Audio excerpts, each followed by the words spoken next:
Comprehensive NCLEX RN Challenge Exam 3. Question 1. The nurse is aware that the following terms used to describe reduced cardiac output and perfusion impairment due to ineffective pumping of the heart is anaphylactic shock, cardiogenic shock, distributive shock, myocardial infarction, MI.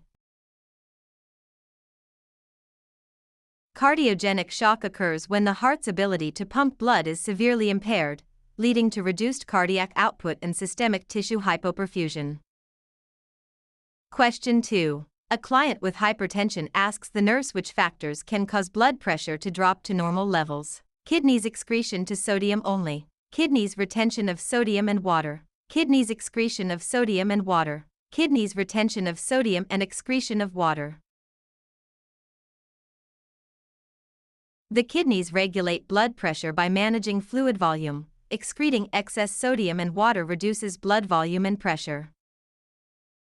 Question 3. Nurse Rose is aware that the statement that best explains why furosemide, Lasix, is administered to treat hypertension is: it dilates peripheral blood vessels, it decreases sympathetic cardioacceleration, it inhibits the angiotensin-converting enzymes, it inhibits the reabsorption of sodium and water in the loop of Henle.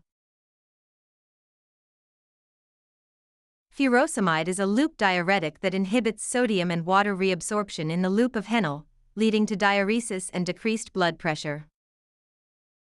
Question 4. Nurse Nikki knows that laboratory results supports the diagnosis of systemic lupus erythematosus, SLE, is elevated serum complement level, thrombocytosis, elevated sedimentation rate, pancytopenia, elevated antinuclear antibody, ANA, titer, leukocytosis, elevated blood urea nitrogen, BUN, and creatinine levels.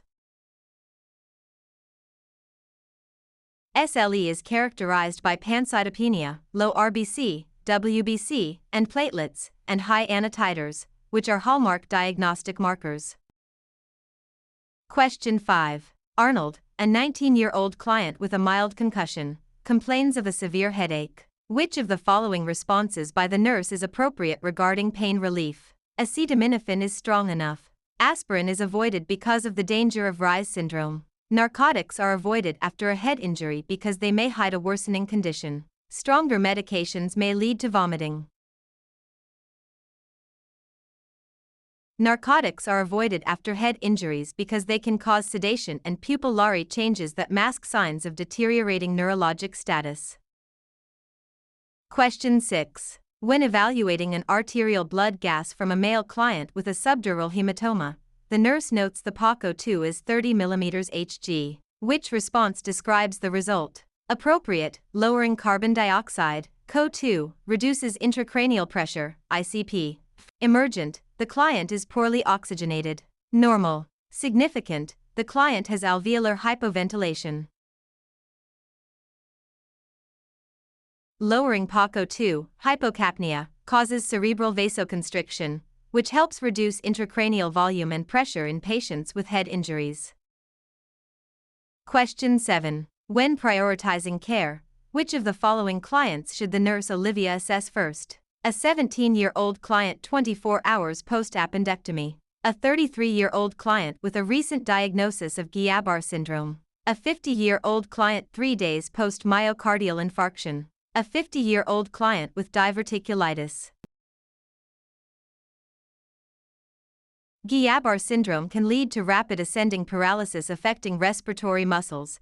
These patients require frequent monitoring for airway stability. Question 8. JP has been diagnosed with gout and wants to know why colchicine is used in the treatment. Which action explains why it's effective? Replaces estrogen, decreases infection, decreases inflammation, decreases bone demineralization. Colchicine is an anti-inflammatory medication specifically used to reduce the pain and inflammation associated with acute gout attacks. Question 9. Norma asks for information about osteoarthritis. Which of the following statements about osteoarthritis is correct? Osteoarthritis is rarely debilitating. Osteoarthritis is a rare form of arthritis. Osteoarthritis is the most common form of arthritis. Osteoarthritis only affects people over 60. Osteoarthritis is the most common form of arthritis worldwide, characterized by the progressive breakdown of joint cartilage. Question 10. Ruby is receiving thyroid replacement therapy and forgets to take her medicine while sick with the flu. This puts the client at risk for which complication? Exophthalmos, thyroid storm, myxedema coma, tibial myxedema. Myxedema coma is the life-threatening extreme of hypothyroidism, often triggered by stopping replacement therapy or by systemic stressors like infection.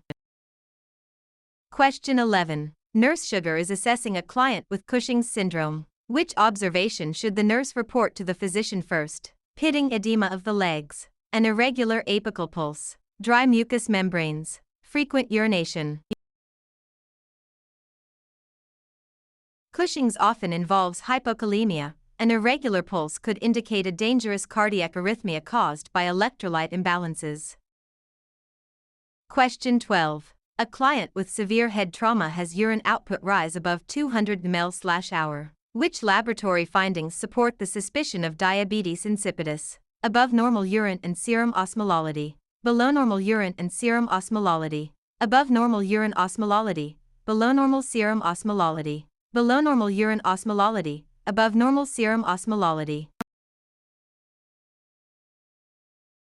In D, the lack of ADH leads to the excretion of large amounts of dilute urine, low osmolality, and concentrated blood, high serum osmolality. Question 13. Which statement indicates that a client with hyperosmolar hyperglycemic noncatotic syndrome, HHNS, understands her condition? I can avoid getting sick by not becoming dehydrated and paying attention to urination and thirst. If I experience trembling, I should drink soda. I will notify the physician if my blood glucose is constantly elevated. If I feel hungry, I'll eat a snack high in carbohydrates. HHNS is often triggered by dehydration.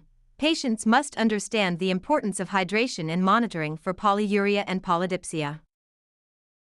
Question 14. A 66-year-old client complains of sleeping more, anorexia, weakness, irritability, and bone pain. The nurse would suspect which disorder? Diabetes mellitus, diabetes insipidus, hypoparathyroidism, hyperparathyroidism. Hyperparathyroidism leads to hypercalcemia, which presents with symptoms like anorexia, bone pain, fatigue, and polyuria. Question 15. Nurse Lord is teaching a client recovering from Addisonian crisis about hydrocortisone. Which statement indicates understanding? I'll take my hydrocortisone in the late afternoon. I'll take all of my hydrocortisone in the morning. I'll take 2/3 of the dose when I wake up and 1/3 in the late afternoon. I'll take the entire dose at bedtime. Steroid replacement therapy typically follows the natural circadian rhythm of cortisol secretion, which is highest in the morning. Question 16. Which laboratory test result suggests a client has a corticotropin-secreting pituitary adenoma? High corticotropin and low cortisol levels. Low corticotropin and high cortisol levels. High corticotropin and high cortisol levels. Low corticotropin and low cortisol levels. An ACTH-secreting adenoma causes the adrenal glands to overproduce cortisol, resulting in high levels of both ACTH and cortisol. Question 17. A client is scheduled for a transsphenoidal hypophysectomy. Preoperatively, the nurse should assess for potential complications by testing for ketones in the urine, testing urine-specific gravity, checking temperature every 4 hours, performing capillary glucose testing every 4 hours. Pituitary surgery carries a high risk of diabetes insipidus. Monitoring urine-specific gravity is essential to detect fluid balance changes. Question 18. Regular insulin is administered at 2 p.m. for a glucose level of 250 mg/dl. When should the nurse expect the peak effect? Onset at 2 p.m. and peak at 3 p.m. Onset at 2:15 p.m. and peak at 3 p.m. Onset at 2:30 p.m. and peak at 4 p.m. Onset at 4 p.m. and peak at 6 p.m. Regular insulin, short-acting, typically has an onset of 30 to 60 minutes and reaches its peak effect between 2 to 4 hours after administration. Question 19. Which test result would confirm the diagnosis of hyperthyroidism? No increase in TSH during a TSH stimulation test, a decreased TSH level, an increase in TSH after 30 minutes, below normal levels of serum T3 and T4. In primary hyperthyroidism, high levels of circulating T3 and T4 suppress the pituitary gland, resulting in a low TSH level. Question 20. When teaching a client how to rotate insulin injection sites, which instruction is correct? Inject insulin into healthy tissue with large blood vessels. Rotate injection sites within the same anatomic region. Administer insulin into scar tissue or hypertrophy. Administer insulin into sites above muscles you plan to exercise. Rotating within the same anatomic region, example different spots on the abdomen, helps maintain consistent insulin absorption rates.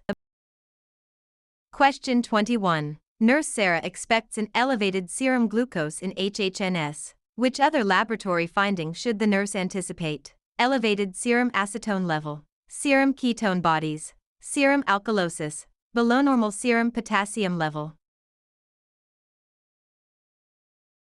HHNS involves profound osmotic diuresis leading to total body potassium depletion through urinary loss.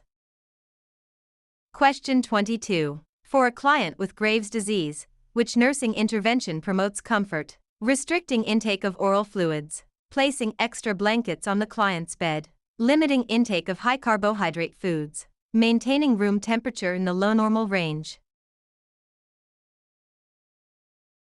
Hyperthyroidism causes heat intolerance due to a hypermetabolic state. Keeping the room cool directly promotes patient comfort.